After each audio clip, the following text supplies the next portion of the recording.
Assalamualaikum warahmatullahi wabarakatuh. Alhamdulillah rabbil alamin. Puji syukur senantiasa kita panjatkan kehadirat Allah. Salawat dan salam kita sampaikan kepada junjungan kita Nabi besar Muhammad sallallahu alaihi wasallam.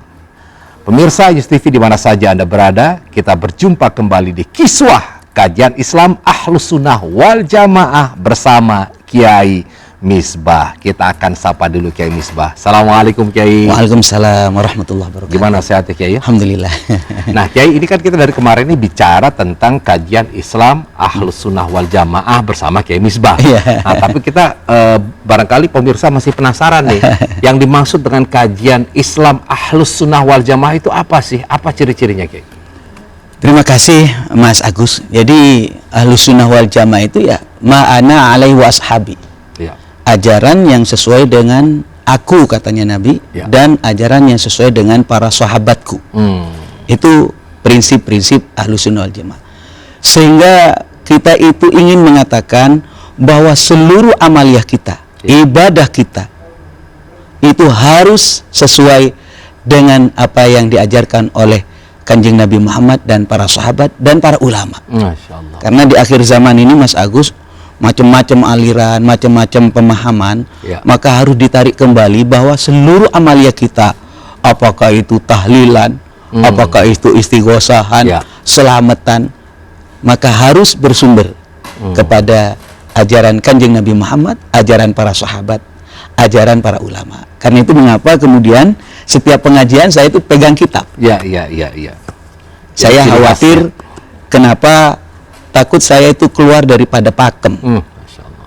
Ini penting karena bagaimanapun juga para pemirsa juga harus memahami ajraukum alal fatwa. Ya. Kalau kita berani berfatwa, ini berarti saya sudah berani menghadapi siksa api neraka. Kalau salah, na'udzubillah. Itu Mas Agus. Ya, nah baik Kiai, ini kan masih dalam suasana Idul Adha ini. Oh iya. Ya, kita juga ingin dong berbagi kepada para pemirsa barangkali yang melakukan salah satu amalan. Kalau takbir itu termasuk amalan juga atau tidak Kiai? Iya, jadi ketika dalam suasana Idul Adha itu, ya, kita disunatkan takbir. Nah, kita kemarin sudah melaksanakan takbir mulai dari subuh hari Arafah, terus setelah sholat kita disunatkan takbir, Mas Agus. Ya. Jadi para pemirsa, izinkan kami jadi untuk melafadzkan takbir yang biasa kita lantunkan ketika dalam suasana Idul Adha dan hari tasyrik. Ya, 3 hari tasyrik itu tanggal 11, 12, 13. Allahu Akbar, Allahu Akbar, Allahu Akbar. La ilaha illallah, wallahu akbar. Allahu akbar walillahil hamd. Allahu akbar, Allahu akbar, Allahu akbar. La ilaha illallah, wallahu akbar. Allahu akbar walillahil hamd. Allahu akbar kabira walhamdulillahi katsira wa subhanallahi bukratan wa asila. La ilaha illallah wa la na'budu illa iyyah mukhlisina lahuddin walau karihal kafirun. La ilaha illallah wahdah sadaqa wa'adah wa nasara 'abdahu wa 'azza jundahu wa hazamal ahzaba wahdah. La ilaha illallah wallahu akbar. Allahu akbar walillahil hamd. Mas Agus, ini bacaan takbir. Alhamdulillah. Haru. Jadi Masya Allah. Jadi bacaan takbir ini dibaca ba'da sholat maktubah. Jadi setiap sholat fardu selesai dibacakan ini sampai hari tasyrik, yakni hari tanggal 13. Oh, jadi tidak hanya pas saat kemarin aja ya, tapi terus sampai hari tasyrik. Beda dengan kalau Idul Fitri, Mas Agus. Ya, Masya Allah. Nah Kiai, ini kan kita bicara mengenai tepat sebenarnya. Idul Adha kan salah satu pesannya adalah pesan kemanusiaan. Makanya tema kita pada hari ini nih selaras ini, peduli tanpa batas baik kepada yang sehat maupun yang wafat. Kenapa pada yang sehat maupun yang wafat?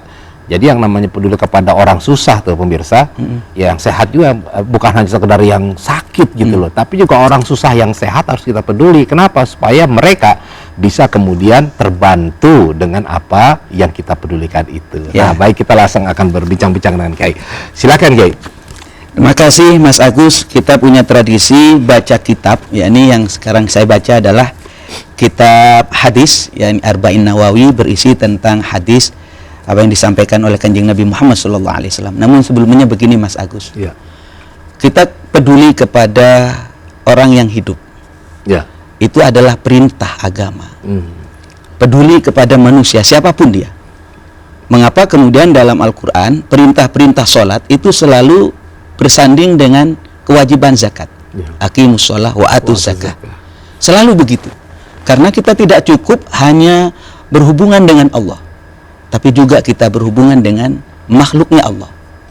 Dan makhluknya Allah itu kebutuhannya ya dua hal, rasa kenyang, rasa aman. Nah ini kemudian diterjemahkan dengan berbagai macam syariat. Bisa mungkin bermakna zakat, bisa mungkin bermakna kurban, bisa bermakna infak, hibah atau wakaf dan lain sebagainya.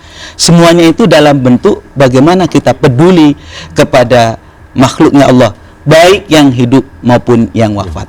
Lah, yang wafat ini penting. Kalau yang hidup katakanlah sudah saya terangkan beberapa hal, tapi perlu juga ditekankan bahwa hubungan kekerabatan kita dengan orang yang sudah wafat itu tidak putus oleh sebab kematian. Dalam Al-Quran disebutkan demikian. A'udzubillahi minasyaitonirrajim. Bismillahirrahmanirrahim.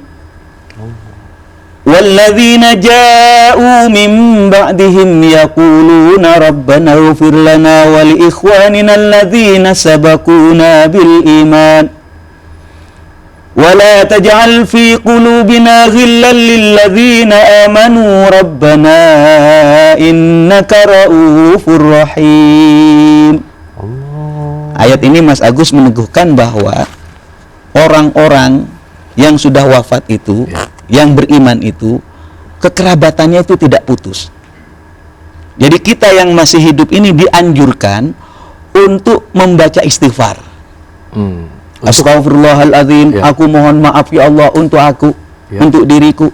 Dan orang-orang yang sudah meninggal, bapakku, ibuku, kakekku, nenekku, dan seluruhnya. Alladzina sabaquna bil iman, mereka itu yang sudah wafat dan mereka beriman. Ini anjuran dari Allah agar peduli kepada orang yang sudah wafat. Pedulinya secara khusus di sini dibacakan istighfar. Apakah pernah Rasulullah SAW melakukan itu? Saya katakan tadi, ajaran Ahlus Sunnah wal Jamaah bersumber kepada ajaran Rasulullah.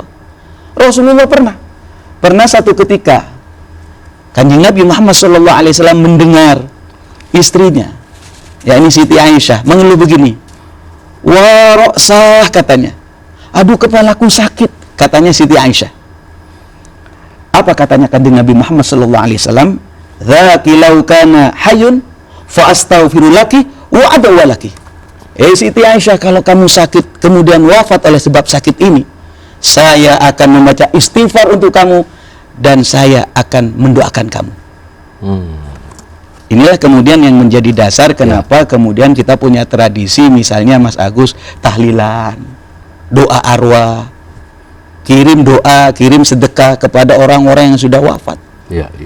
Para jemaah sekalian, kalau bertanya tentang bagaimana kita mengirimkan pahala makanan misalnya, pahala sedekah, pernah satu ketika ada salah seorang sahabat Kanjeng Nabi Muhammad SAW ini bertanya kepada Nabi, ya Rasulullah, katanya, ada apa? Begini Nabi, inna ummi uftulitat nafsuha, ibu saya itu meninggal mendadak, walam tusi, sedangkan ibu saya belum sempat berwasiat, wa adhunuha, dan saya menyangka kalau beliau punya kesempatan untuk berbicara, tasaddaqat, beliau akan bersedekah. Ada apa, katakannya Nabi? Ini saya mau tanya, afalaha ajrun? in tasaddaqtu anha, kira-kira kalau saya bersedekah dikirimkan kepada ibu saya yang sudah wafat itu, ibu saya dapat pahala apa enggak? Apa katanya Nabi? Qala na'am. Ya, ibumu dapat pahala. Maka para jemaah sekalian, saya itu perhatikan Mas Agus, kalau tradisi di Indonesia luar biasa ya. Kalau di Jawa itu tahlilan ya. Kalau di Aceh itu Mas Agus, saya pernah mendengar tradisinya bukan tahlilan, doa arwah atau somadiahan. Kenapa disebut somadiahan? Karena yang dibaca itu kul huwallahu ahad Allahu somad 100.000 kali. Kalau di Jawa itu tahlilan karena yang dibaca paling banyak itu tahlil. La ilaha illallah, la ilaha illallah. Karena kemudian disebut tahlilan. Jadi sumbernya ini. Sumbernya ini. Apa sumbernya? Bahwa ihda'us tsawab, menghadiahkan pahala kepada orang yang sudah wafat, itu adalah bentuk kepedulian kita kepada mereka. Yang disebut tadi peduli tanpa batas. Mas Agus, kita harus sadar bahwa ternyata tidak semua orang bisa bersedekah dengan uang. Kan begitu kan? Dan ini pernah juga disampaikan kepada Kanjeng Nabi Muhammad SAW. Ada salah seorang sahabat menyampaikan begini, ya Rasulullah, ada apa? Dhahaba ahlud dusur bil ujur. Enak ya katanya. Ini kitab hadis arba'in ini. Dhahaba ahlud dusur bil ujur. Orang kaya itu enak ya. Kenapa orang kaya itu enak? Ya mereka itu yusalluna kama nusalli. Mereka salat, kami salat.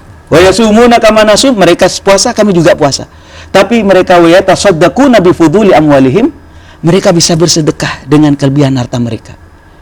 Terus kamu maunya, ya tolong doain saya kaya, katanya sahabat ini, sehingga saya bisa bersedekah. Akhirnya Nabi Muhammad SAW menegakkan begini, sahabatku, kalau kamu ingin bersedekah jangan nunggu kaya. Inna bi kulli tasbihatin shadaqah, setiap bacaan tasbih subhanallah sedekah, bacaan takbir Allahu Akbar sedekah, wa kulli tahlilatin, bacaan tahlil sedekah, amar ma'ruf nahi mungkar sedekah. Pengajian begini ini ada unsur sedekah. Bahkan kalau ada orang berhubungan suami istri, itu ada unsur sedekah. Sahabat itu kaget itu. Luar biasa ya, semuanya sedekah. Kok bisa ya? Kata Nabi, iyalah kira-kira kalau kamu letakkan sembarangan dosa apa tidak? Dosa Nabi. Karena itu kalau diletakkan tempat yang benar, itu kamu dapat pahala. Jadi para jemaah sekalian, bentuk kepedulian kita kepada mereka yang sudah wafat adalah dengan memberikan pahala kebaikan kepada mereka. Masya Allah. Itu Mas Agus. Baik Kiai, ini masih banyak mungkin yang bisa kita gali, dan setelah ini pun nanti kita akan mengundang tamu kita, seorang tokoh ya cendekiawan muslim, ulama muda ini, Kiai Haji Khairul Ansori, dan kita akan membahas tadi. Ya masih banyak akan kita berbincangkan. Tetap bersama kami di Kiswah Kajian Islam Ahlus Sunnah wal Jamaah bersama Kiai Misbah.